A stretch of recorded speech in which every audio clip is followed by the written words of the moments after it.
by leaving the EU and joining that growing 94% of the world. First, trade. We already do 50% more of our trade outside the EU than with the EU. And our exports outside the EU are growing faster than our exports to the EU. We'd focus on the Asia-Pacific region, which is currently growing 5 times as fast as the EU.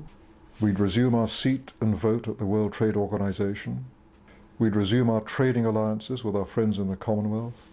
And we'd strike up new ones with the Asian tigers.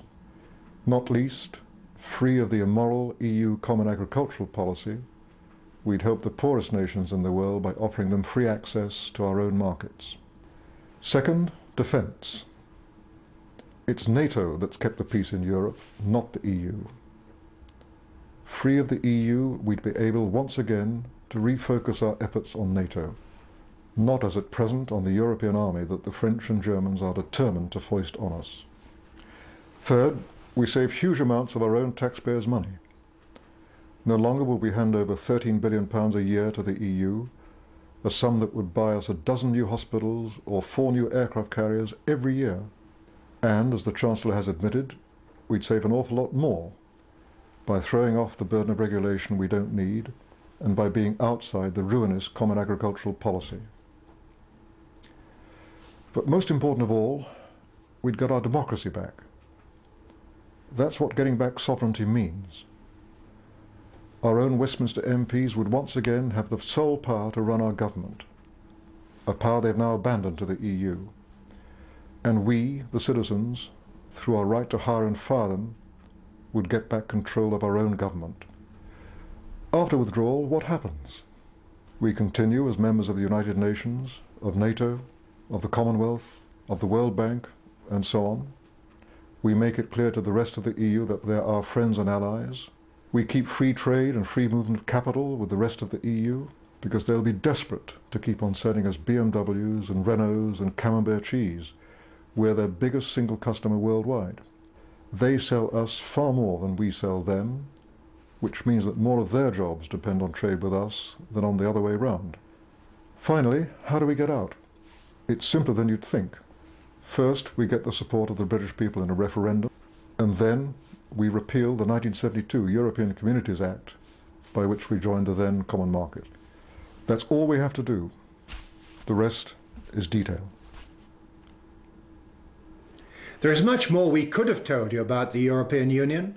The fact that it operates a system of bookkeeping enabling massive and continuing fraud, resulting in its own auditors failing to accept and sign off the books of account for any of the years since 1994. The fact that all the important decisions affecting you and I are taken behind closed doors, in total secrecy, and the fact that all the people who make those decisions are unelected to those positions, unaccountable to anyone, and largely unknown. But time does not permit. Whatever happens from now on depends very much on you. You must make up your mind as to what kind of country you want to live in, and in which your children can grow in freedom. If you are disturbed or concerned by what you've seen in this film, please don't take our word for it. Check it out for yourself. A list of books, pamphlets and other sources are included at the end of this film. Vladimir Bukovsky spent a total of 12 years in Russian psychiatric prisons and labor camps for defending human rights during the 1960s and 1970s. His last period of imprisonment was in 1971. He came to the West in 1976 and now lives in Cambridge. He has experienced firsthand a system which he considers ominously similar to the one being imposed upon us.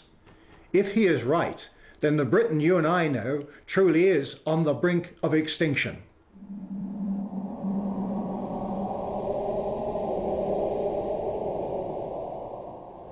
It is really puzzling to me that having just buried one monster, the Soviet Union, another remarkably similar one, the European Union, is being built.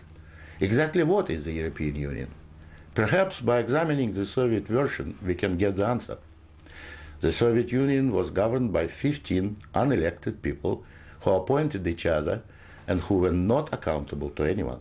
The European Union is governed by 24 people who appoint each other meet in secret and are not accountable to anyone and whom we cannot sack. One might say that the EU has an elected parliament. Well, the Soviet Union had a parliament of a sort too, the Supreme Soviet, which just rubber-stamped the Politburo decisions, pretty much like the European Parliament does, where speaking time in the chamber is limited within each group and often amounts to 1 minute per speaker. In the EU, there are hundreds of thousands of bureaucrats with their huge salaries, their staff, servants, bonuses and privileges, their lifelong immunity from prosecution, which is simply shuffled from one position to another, no matter what they do or fail to do. Is this not exactly like the Soviet regime? The Soviet Union was created by coercion and very often with a military occupation. The European Union is being created admittedly not by armed force, but by coercion and economic bullying. In order to continue to exist, the Soviet Union spread itself further and further. The moment it stopped spreading, it started collapsing. And I suspect the same is true of the European Union. We were told that the purpose of the Soviet Union was to create a new historic entity, the Soviet people, and that we must forget our nationalities, our ethnic traditions and customs. The same seems to be true of the European Union. They don't want you to be British or French. They want you all to be a new historic entity, European, to suppress all your national feelings and live as a multinational community. After 73 years, the same system in the Soviet Union resulted in more ethnic conflict than anywhere in the world. In the Soviet Union, one of the grand purposes was the destruction of the nation state. And that's exactly what we observe in Europe today. Brussels intends to absorb nation states so that they should cease to exist. Corruption was built into the Soviet system from top down, and so it is in the EU. The same endemic corruption activity that we saw in the old Soviet Union has flourished in the EU. Those who oppose or expose it are silenced or punished. Nothing changes. In the Soviet Union, we had a gulag. I think we have a gulag in the European Union also, an intellectual gulag known as political correctness. When anyone tries to speak their mind on questions of race or gender, or if their views differ from those approved, they will be ostracized. This is the beginning of the gulag, the beginning of your loss of freedom. In the Soviet Union, they told us we needed a federal state to avoid war. In the European Union, they are telling you exactly the same thing. In short, the same ideology underpins both systems. The EU is an old Soviet model presented in Western guise. But again, like the Soviet Union, the European Union has within itself the seeds of its own demise. Unfortunately, when it collapses, and it will leave immense destruction behind, and we will be left with huge economic and ethnic problems. The old Soviet system was incapable of reform, so is the European Union. But there is an alternative to being ruled by those 24 self-appointed officials in Brussels. It is called independence. You don't have to accept what they have planned for you. After all, you have never been asked if you wanted to join. I have lived in your future, and it didn't work.